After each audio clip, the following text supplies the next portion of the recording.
জগদ্ধাত্রী পুজো ঘিরে চন্দননগরে পুলিশের তৎপরতা, পরিদর্শনে পুলিশ কমিশনার অমিত পি. জভালগি। আসন্ন জগদ্ধাত্রী পুজোকে সামনে রেখে আজ বিকেলে চন্দননগর শহরের একাধিক পুজোমণ্ডপ পরিদর্শন করেন হুগলি জেলা পুলিশের ঊর্ধ্বতন কর্তারা। চন্দননগর থানার আইসির নেতৃত্বে এদিন পরিদর্শনে নামেন police commissioner Amit P. Javalgi. তাঁর সঙ্গে ছিলেন DC headquarter Ishani Pal, ACP Somnath Banerjee, ADCP traffic Debashis Sarkar ও ট্রাফিক ইন্সপেক্টর মান্দাতা সাউ। প্রতিটি মণ্ডপে গিয়ে কমিশনার পূজা কমিটির সদস্যদের সঙ্গে কথা বলেন, নিরাপত্তা, অগ্নি নির্বাপন, ট্রাফিক ও দর্শনার্থীদের চলাচল সংক্রান্ত প্রস্তুতি খতিয়ে দেখেন। কমিশনার নির্দেশ দেন, যেন পর্যাপ্ত স্বেচ্ছাসেবক রাখা হয় এবং জরুরি পরিস্থিতিতে দ্রুত ব্যবস্থা নিতে প্রস্তুতি থাকে।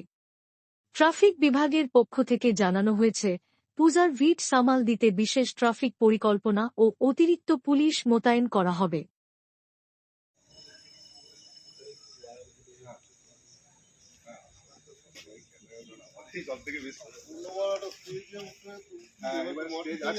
না মার্বেল হবে, স্টেজ এরপর মার্বেল হবে, প্যালেসে যেমন হয় আর কি।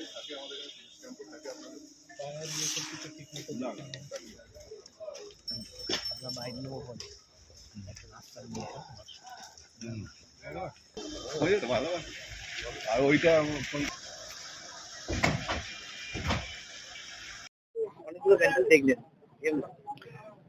জগদ্ধাত্রী পুজো আসছে আমাদের সবার জন্য আনন্দের বিষয়। সেই জন্য যে বড় পুজোগুলো আছে আমি ব্যক্তিগত হিসাবে আমি দেখতেও ভালোবাসি, আর এদের কি প্রিপেয়ারনেস এটা আমি ইন্সপেক্ট করি।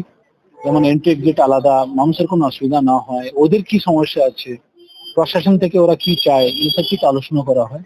তো কিছু বড় বড় প্যান্ডেল গুলো আমরা দেখেছি, ওদের সঙ্গে আলোচনা করেছি, ওদেরকে কিছু পরামর্শ দিয়েছি এবং আমাদের সমস্ত ফোর্স অফিসারকে নিয়ে ঘুরেছি। আস্তে আস্তে করে আমাদের প্রিপারেশন আর ভালো হবে, সুদৃঢ় হবে। সেরকম আমরা দুর্গা পুজো, এইবার জগদ্ধাত্রী পুজোকে খুব সুন্দরভাবে আমরা করবো। হ্যাঁ, অনেকগুলো সমস্যা মেটানোর চেষ্টা করা হচ্ছে। কোনো বড় সমস্যা নেই, ওদের সঙ্গে আলোচনা করে আমরা একটা কোঅর্ডিনেট ভাবে আমরা এটা হ্যান্ডেল করছি।